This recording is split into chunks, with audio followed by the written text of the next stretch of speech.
नमस्कार, मी पंजाब दत्त. आज आहे 13 जून 2025. मी जात आहे अकोटला आणि अकोटला गेल्याच्यानंतर या ठिकाणी मला शेतकऱ्याच्या फोन आले की आमच्या अकोटमध्ये पूर्व विदर्भामध्ये पाऊस कसा येणार, तर या ठिकाणी शेतकऱ्याला मी अंदाज देणार आहे. आज या ठिकाणी मी अकोटकडे जाते तर विदर्भातल्या शेतकऱ्याचे फोन आले तर आमच्या पूर्व विदर्भ आणि पश्चिम विदर्भात पाऊस कधी येणार. तर विदर्भातल्या शेतकऱ्याला सांगतो, आज आहे 13 जून 2025. विदर्भातल्या शेतकऱ्यांसाठी आनंदाची बातमी. 14 तारखेला म्हणजे 14 जून 15, 16, 17 आणि 18 तुमच्या पूर्व विदर्भ आणि पश्चिम मध्ये 6, 5, 11 जिल्ह्यामध्ये खूप पाऊस पडणार आहे, म्हणून हा अंदाज लक्षात यायचा. तर या ठिकाणी विदर्भात इथून अकोट 7 किलोमीटर राहिले. ह्या शेतामध्ये पाणी सचरमध्ये 14 ते 18च्या दरम्यान, म्हणून हा अंदाज लक्षात घ्यायचा. पण राज्यातल्या सर्व शेतकऱ्याला सांगू इच्छितो की म्हणजे आज आहे 13 जून पासून ते 17 जून पर्यंत पाऊस पडणार आहे. पण विदर्भामध्ये मात्र विदर्भातल्या खास करून शेतकऱ्यांसाठी अंदाज दिलाय की विदर्भामध्ये मात्र उद्या 14 पासून 14, 15, 16, 17, 18 पर्यंत खूप पाऊस पडणार आहे. ज्यांचे शेत तयार आहेत, नंतर तुम्ही तुमचा पेरणीचा निर्णय घ्या. पण त्याच्यानंतर तुम्हाला सांगतो, आज देखील 13 जूनला देखील म्हणजे अकोल्याकडे पाऊस पडणार आहे, बऱ्याच ठिकाणी विदर्भात पाऊस पडणार आहे, म्हणून हा अंदाज लक्षात घ्यायचा. पण काय झालं, काही भागामध्ये पाऊस पडलेला नाही. तर तुम्हाला सांगतो, विदर्भामध्ये 14 तारखेपासून चांगल्या स्वरूपाचा पाऊस पडणार आहे. उद्या दुपारनंतर तुमच्या विदर्भामध्ये चांगला खूप पाऊस पडणार आहे. 14 जून पासून विदर्भात चांगला पाऊस पडणार आहे.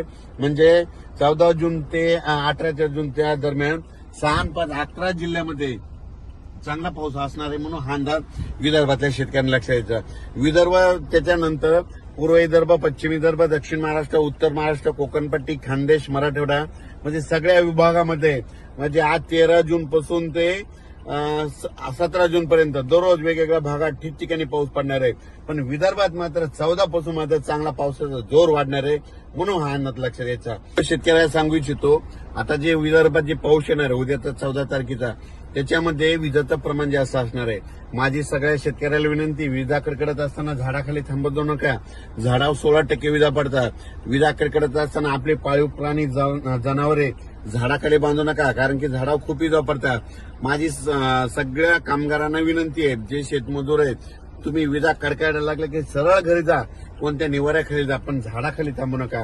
कारण की याच्यामध्ये विजाचं प्रमाण जास्त आहे, वाऱ्याचं प्रमाण जास्त आहे. वारं जास्त असल्यामुळे झाडं देखील पडण्याची शक्यता जास्त आहे, म्हणून हे नाकारता येत नाही. म्हणून तुम्ही जरा काळजी घ्या, कारण की हा अंदाज केवळ विदर्भातल्या शेतकऱ्याला देत आहे. कारण की आता मराठवाडा, पश्चिम महाराष्ट्र, दक्षिण महाराष्ट्र, उत्तर महाराष्ट्र खूप काल परवा पाऊस झाला आणि आता नंबर आहे आता विदर्भाच्या पावसाचा. मग 14 जून पासून विदर्भात चांगल्या स्वरूपाचा पाऊस पडणार आहे.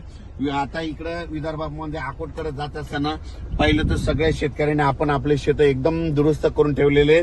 त्यांना सांगू इच्छितो की आता उद्यापासून 14 पासून चांगला विदर्भात पाऊस पडणार आहे, म्हणून हे लक्षात घ्या. काल एक तुम्हाला सांगू इच्छितो, आमच्या बाजूला म्हणजे आमच्या गुगळी धामणगावच्या बाजूला डासा आहे आणि कापूस लागवड करत असताना एका मुलीच्या अंगावर वीज पडली.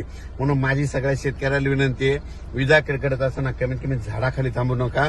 वातावरण तयार झालं, थोडं दिसलं की तुम्ही तुमचं घर जवळ करा, पण झाडाखाली मात्र थांबू नका.